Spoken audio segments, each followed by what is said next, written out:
Hello everyone, welcome back to this channel. Students, आज के class में हम लोग क्लास 11 का अकाउंटिंग इक्वेशंस बिल्कुल एक नया चैप्टर के साथ शुरू करने वाले हैं। यहाँ पे हम लोग चीजें सीखेंगे कि अकाउंटिंग इक्वेशंस इतना ज्यादा जरूरी क्यों होता है, ये इतना ज्यादा इम्पैक्टफुल क्यों होता है, छोटा छोटा जो स्टेप हमें यहीं पे सीखने को मिलता है, ये आगे जाके इतना बड़ा सा इम्पैक्ट कैसे हमारे सामने क्रिएट करता है। तो चीजों में आगे बढ़ने के लिए हम लोग एक चीज सीखेंगे कि अकाउंटिंग इक्वेशंस में एक्चुअली में कौन सा एक चीज होता है, पोर्शंस होता है जो बहुत ज्यादा इंपॉर्टेंट होता है। स्टूडेंट्स, अकाउंटिंग इक्वेशंस में हमें ये देखना पड़ता है कि कंपनी का बैलेंस शीट में जो एसेट एंड लायबिलिटीज जो होता है वो हमें समंजस, यानी कि जो इकोसिस्टम से टोटल अकाउंटिंग का, तो वो बैलेंस कैसे क्रिएट करता है दोनों तरफ। चलिए शुरू करते हैं। तो स्टूडेंट्स, फर्स्ट ऑफ ऑल हम लोग यहाँ पे लिखेंगे अकाउंटिंग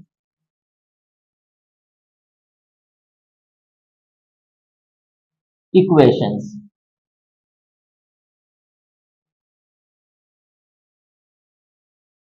तो स्टूडेंट्स, अकाउंटिंग इक्वेशंस के अंदर हमारे पास कुछ इंपॉर्टेंट पॉइंट्स होता है जो बहुत ज्यादा इम्पैक्ट इम्पैक्ट क्रिएट करता है। जैसे फर्स्ट ऑफ ऑल हमें ये मिलता है कि every financial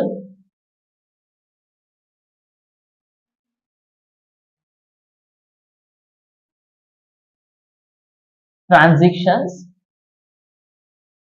has to impact, यानी किसी भी फाइनेंशियल ट्रांजेक्शन्स का दोनों इम्पैक्ट होता ही है। Next, the basic accounting equations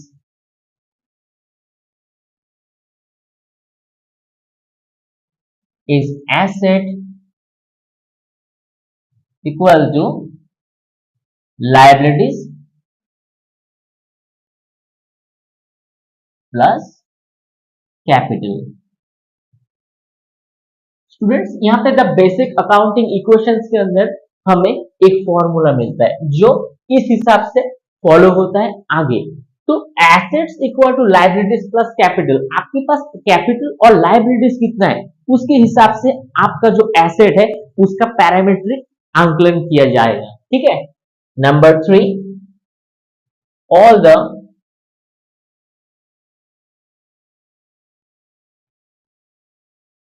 expenses or losses will be deduct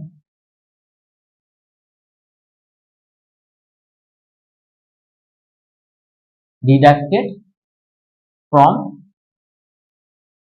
capital। Number 4, all the profit or gain will be added with capital। ठीक है। And finally, adjusted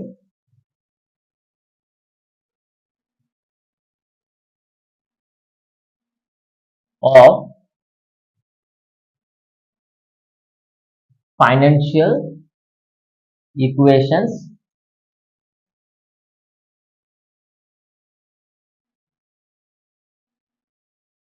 only made for current financial year। यानी कि हमें पांचों point से ये देखने को मिलता है कि every financial transaction and to impact, दोनों इम्पैक्ट के साथ एक फाइनेंशियल इक्वेशन कंप्लीट होता है अगर वो फाइनेंशियल बिजनेस में होता है तो। अच्छा, number 2, the basic accounting equations के अंदर हमें asset equal to liabilities plus capital का पता चलता है। All the expenses and losses will be deduct from the capital. Capital जो है इस अकाउंटिंग इक्वेशंस के अंदर एक इंपॉर्टेंट पोर्शन होता है, वहां से प्रॉफिट हो या लॉस हो, ये दोनों जो सेवरल कंडीशंस हमें देखने को मिलेगा वो कैपिटल के साथ ऐड होगा या तो लेस होगा, और S M S all the profit और gain will be added with capital. Profit add होता है और लॉसेस जो होता है वो डिडक्शंस फ्रॉम द कैपिटल होता है। और finally adjusted financial equations only made for the current financial year only, यानी कि ये जो अकाउंटिंग इक्वेशंस हम लोग बनाएंगे ये सिर्फ और सिर्फ करंट अकाउंटिंग असेसमेंट ईयर के अंदर ही होगा। तो स्टूडेंट्स, तो इसको हम लोग मोटा मोटा अगर समझेंगे तो एक बैलेंस शीट होगा जिसको हम लोग बैलेंस शीट बोलेंगे। तो इसमें दोनों साइड होता है, एक होता है एसेट और एक होता है लायबिलिटीज। ठीक है, तो इस बैलेंस शीट के अंदर हमें ना एक चीज देखने को मिलता है कि इन दोनों के भीतर जो बैलेंस होता है ये कैसा होता है।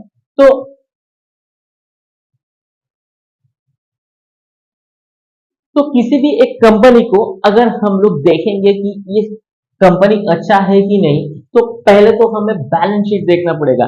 बैलेंस शीट के अंदर हमें एसेट और लायबिलिटीज दोनों चीजों का पता चलता है। लायबिलिटीज का मतलब ये होता है कि हमें कितना पे करना है किसी दूसरे आदमी को, हमें हम लोन ले रखी है, हमें हमें हम किसी से परचेज किया हो तो वो हमें देना पड़ेगा। और एसेट में कितना पैसा हमारा कमाई हुआ, और कमाई से हम लोग कितना एसेट खरीदे, कितना गोल्ड खरीदे, कितने लिक्विड कैश हमारे पास है, कितने डेटर्स हमारे पास है, कितना land and building, plant and machinery, furniture, equipment, tools etcetera etcetera, ये कितने ज्यादा एसेट हमारे पास है। तो ये देखना क्यों होता है स्टूडेंट्स, क्वेश्चन ये आता है। देखना इसीलिए जरूरी होता है कि किसी एक कंपनी को अगर आप पिक करोगे तो फर्स्ट ऑफ ऑल उसका बैलेंस शीट देखोगे। बैलेंस शीट के अंदर उसका सारी चीज आपको क्लियर होता है। जैसे कि किसी एक कंपनी का बहुत ज्यादा सेल्स होता है, सेल्स होने से रेवेन्यू ज्यादा होता है। जरूरी नहीं है कि उस रेवेन्यू और सेल्स ज्यादा कंपनी के पास मार्जिन भी बहुत अच्छा है। मार्जिन का मतलब प्रॉफिट।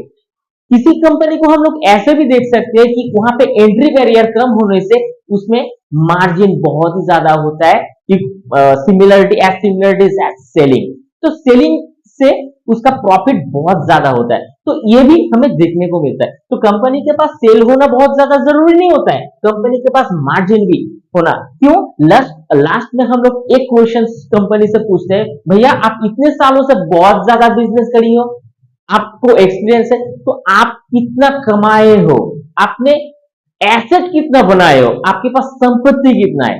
ये जो क्वेश्चन हमारे पास होता है इसको ही हल करने के लिए हम लोग क्या करते हैं, अकाउंटिंग इक्वेशंस करते हैं। तो स्टूडेंट्स, तो इस जो थॉट्स है, ये जो सेंस हमारे पास इनिशियल तौर पे आया, इसको ही हम लोग इंप्लीमेंटेशन कर देंगे इस एक प्रॉब्लम के साथ। तो स्टूडेंट्स चलिए इस प्रॉब्लम को करते हैं। तो फर्स्ट ऑफ ऑल स्टूडेंट्स, ये अकाउंटिंग इक्वेशंस का एक प्रॉब्लम है, और इसको फर्स्ट ऑफ ऑल हम लोग क्या लिखेंगे, इसमें ट्रांजेक्शंस।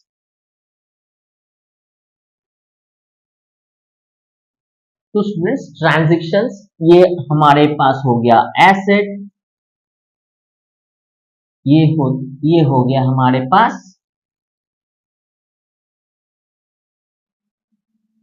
कैपिटल, और यहां पे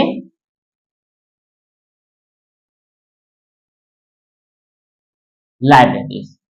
इस दोनों को हम लोगों को ऐड करते चलना है, asset equal to liabilities plus capital. ठीक है, तो चलिए फर्स्ट इक्वेशंस को हम लोग फटाफट करते हैं।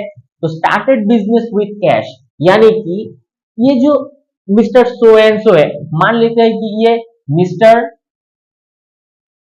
पी का है, पी सेन का। तो ये मिस्टर पी सेन जो है ये अपना बिजनेस के अंदर कैपिटल को इंट्रोड्यूस करता है, एक पैसा यहाँ पे जो 2 लाख रुपए में होता है। तो हम लोग क्या करेंगे, इसमें एसेट में हम लोग क्या करेंगे, 2 लाख रुपीस और यहाँ पे ये इसका बन जाता है कैपिटल। ठीक है, तो स्टूडेंट्स क्या होता है, ये 2 लाख रुपए अगर मैंने बिजनेस में इन्वेस्ट करी है तो वो हमारा बिजनेस कैपिटल हो जाता है। ठीक है, तो चलिए, तो फर्स्ट जो एंट्री है ये हमारे पास रेडी है, तो plus 2 lakhs equal to 2 lakhs। तो एसेट और लाइबिलिटीज यानी लाइबिलिटीज प्लस कैपिटल जो है हमारे पास, ये दोनों पोर्शन सेम है फिलहाल। अब परचेज गुड्स, हमें अभी गुड्स करना है, गुड्स को परचेज करना है। तो स्टूडेंट्स बिफोर दैट हम यहाँ पे कैश ले लेंगे। क्यों? ये कैश ऐसे होता है कि ये स्टार्टेड बिजनेस विथ अगर कैपिटल होता है तो ये कैश के फॉर्म में ही होता है। उसके बाद हमें परचेज गुड्स ऑफ 1 लाख करना होता है। जैसे कि हमारे पास अगर गुड्स आएगा तो हमारा स्टॉक में वृद्धि होगा, so that is why we will be writing over this stock. ठीक है, तो यहाँ पे हम लोग क्या कर देंगे, परचेज गुड्स करेंगे, यानी कि ये जो पैसा था यहां से हम लोग इसको घटा देंगे 1 लाख रुपए। तो 1 लाख रुपए यहां से तो घट गया लेकिन स्टॉक में ऐड हो गया। ठीक है, तो हमारे पास स्टॉक भी तो आ गया, 1 लाख रुपए 2 लाख रुपए में से डिडक्शन हुआ, लेकिन उसके इक्विवेलेंट स्टॉक भी तो हमारे पास आ गया। सो हम लोग यहाँ पे कैश प्लस स्टॉक लिखते चलेंगे। तो चलिए स्टूडेंट्स, इसको भी हम लोग क्लोज करते हैं। और यहाँ पे 2 लाख से 1 लाख अगर जाता है तो 1 lakh plus 1 lakh equal to यहाँ पे 2 लाख। ठीक है स्टूडेंट्स, तो स्टूडेंट्स यहाँ पे आप देख सकते हो, यहाँ पे 1 और 1 2 लाख है और यहाँ पे भी 2 लाख है, यानी यहाँ पे इक्वेशंस सेम सेम है। अगर इक्वेशंस कहीं पे भी गड़बड़ होता है, अनबाइंड आता है, डिसबैलेंस आता है, तो कहीं ना कहीं पे भी ये इक्वेशंस रॉन्ग माना जाएगा। ठीक है, तो नंबर 3 क्रेडिट परचेज। मतलब क्रेडिट परचेज का मतलब ये होता है कि स्टूडेंट्स यहाँ पे कुछ चीजें परचेज करी गई हो तो उसके लिए हम लोग पैसा अब तक पे नहीं करी। तो क्रेडिट परचेस अगर होता है तो कुछ सामान तो हमारे पास आता है 40,000 रुपए का, तो स्टॉक में यहाँ पे 40,000 रुपए क्या होता है, इंक्रीज होता है। तो हम लोग तो पेमेंट नहीं करी ना, सो दैट इज वाई यहाँ पे हम लोग लिख लेंगे क्रेडिटर्स। तो क्रेडिटर्स को हमें 40,000 रुपीज पे करना होगा। ठीक है, सो चलिए यहाँ पे भी हमारा इक्वेशंस कंप्लीट हो जाता है। So will be writing 2 lakhs and equal to 40,000। ठीक है, सो इसको हम लोग ऐड कर देंगे 1,40,000 और यहाँ पे 1 lakh. Okay, sold goods, sold half of goods, मतलब यहाँ पे जो गुड्स हमारे पास है स्टॉक के रूप में, इसका हाफ बेचा जाएगा। तो स्टूडेंट्स यहाँ पे अगर हाफ बेचा जाएगा तो हाफ तो यहाँ से रिड्यूस होगा, यानी 1,40,000 रुपए का सामान हमारे पास था तो हाफ बेच देंगे, यानी 70,000 रुपए का जो स्टॉक है इसको बेच देंगे। बेचने के बाद यहाँ पे 70,000 रुपए हमारे पास आएगा कैश के फॉर्म में। अगर सामान बेचेंगे तो पैसा आएगा, सो यहाँ पे 70,000 रुपए 70,000 रुपीज को हम लोग ऐड कर लेंगे। ठीक है, चलिए प्लस 2 लाख इक्वल टू 40,000, यहाँ पे 70,000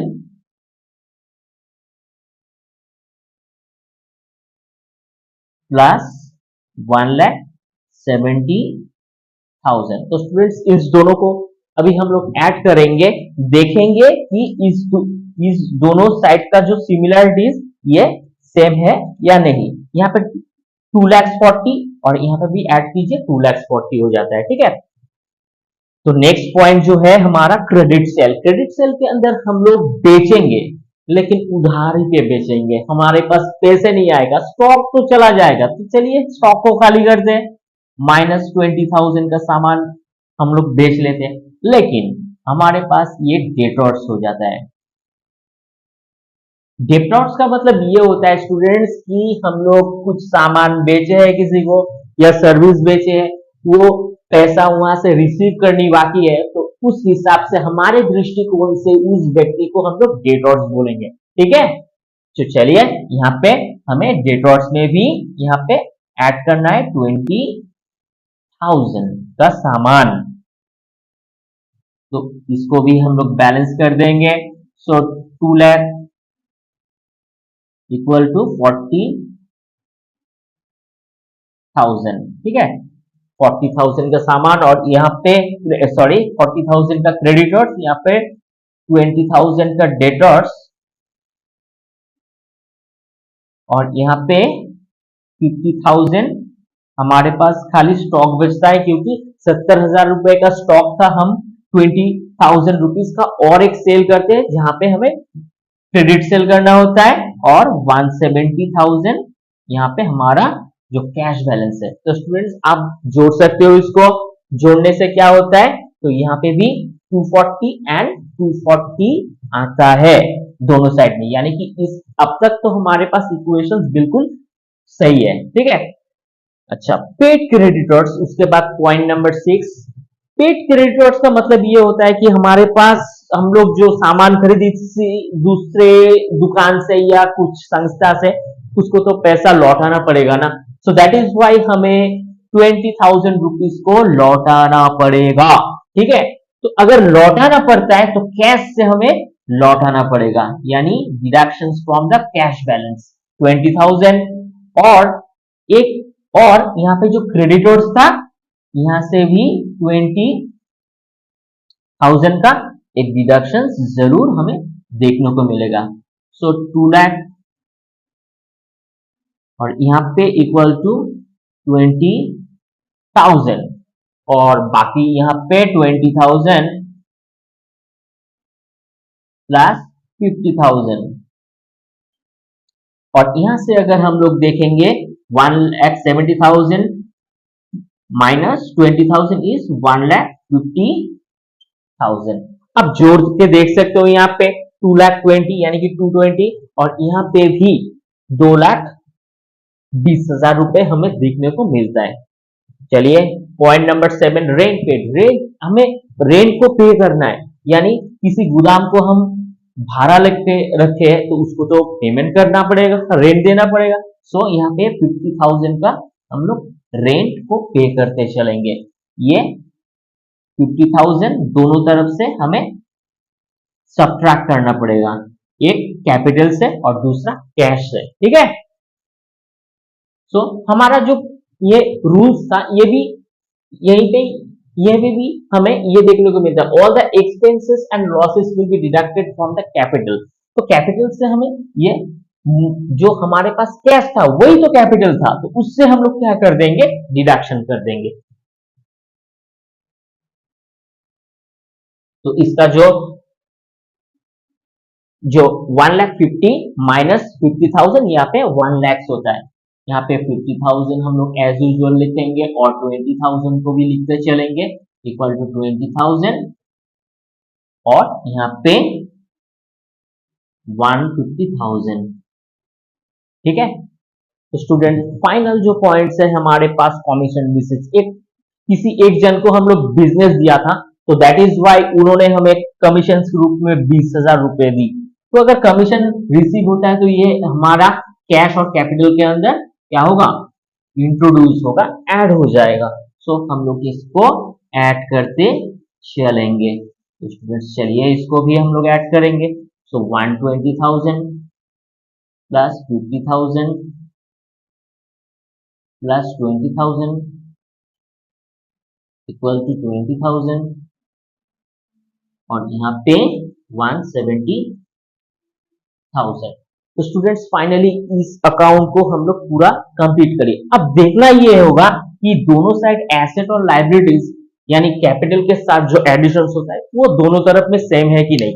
तो यहाँ पे 1,20,000 और प्लस यहाँ पे 50,000 और प्लस 20,000, ये हो जाता है 190,000, और यहाँ पे भी आप 20,000 के साथ 1,70,000 को ऐड कर देते हो तो ऑलमोस्ट 90,000 है। तो स्टूडेंट्स ये हमारा कंप्लीट होता है। लेकिन यहाँ पे हमारा काम अब खत्म नहीं होता है। एक चीज को जस्टिफाई करने के लिए हमें देखना होता है बैलेंस शीट। तो स्टूडेंट्स हम लोग बैलेंस शीट को लिखेंगे। तो बैलेंस शीट के अंदर हम लोग दोनों पोर्शंस को देख सकते हैं। एक होता है हमारा एसेट और दूसरा लायबिलिटीज। तो स्टूडेंट्स एसेट और लायबिलिटीज के अंदर हमें इस सिचुएशंस को पूरा देखने को मिलता है। ठीक है, चलिए हम लोग देखते हैं। तो हमारे पास जो एसेट्स है ना, एसेट में कैश, स्टॉक, डेटर्स रहता है। So will be writing cash, stock, debtors. तो हमारे पास जो अमाउंट है 120,000, 50,000 एंड 20,000।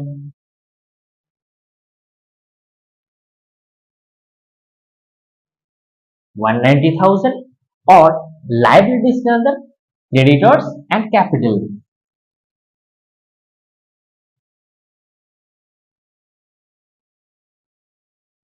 क्रेडिटर्स का जो अमाउंट था 20,000 एंड 170,000 फॉर कैपिटल। सो दोनों तरफ 190,000 190,000। तो स्टूडेंट्स ये हमारा बैलेंस शीट जो है, इस बैलेंस शीट के साथ ये हमें समझ में आता है कि ये पूरा इक्वेशंस बिल्कुल करेक्ट है। अगर बैलेंस शीट के अंदर दोनों तरफ, यानी कि हम लोग पहले जो यहाँ पे जो पॉइंट नंबर 2 था, इसके अंदर हम लोग डिस्कशन करी थी कि लायबिलिटीज और कैपिटल इक्वल टू एसेट्स होना चाहिए। इस पॉइंट को ना बिल्कुल इस हिसाब से हमें देखने को मिलता है। ठीक है, तो ये अकाउंटिंग इक्वेशंस का जो जो बैलेंस है, ये पूरा इकोसिस्टम्स को एकदम हमारे पास राइट डायरेक्शन के साथ जो प्रेजेंटेशन से मूव करता है। तो स्टूडेंट्स आप इसका स्क्रीनशॉट ले लो। चलिए स्टूडेंट्स, अब इस क्लास को, इस वीडियो को आप रिवाइंड करके देखना तो आपको एक सेंस मिलेगा। आगे की क्लास में हम लोग बहुत अच्छे से और भी प्रैक्टिकल प्रॉब्लम को सॉल्व करते चलेंगे, जहां पे और भी हमारे को बहुत ज्यादा एक्सपीरियंस मिलेगा। आप वीडियो को जरूर सब्सक्राइब कर देना, लाइक करना इस वीडियो को अच्छा लगता है तो, और शेयर करना अपने फ्रेंड्स के साथ। मिलते हैं किसी नेक्स्ट क्लास में, तब तक के लिए थैंक यू।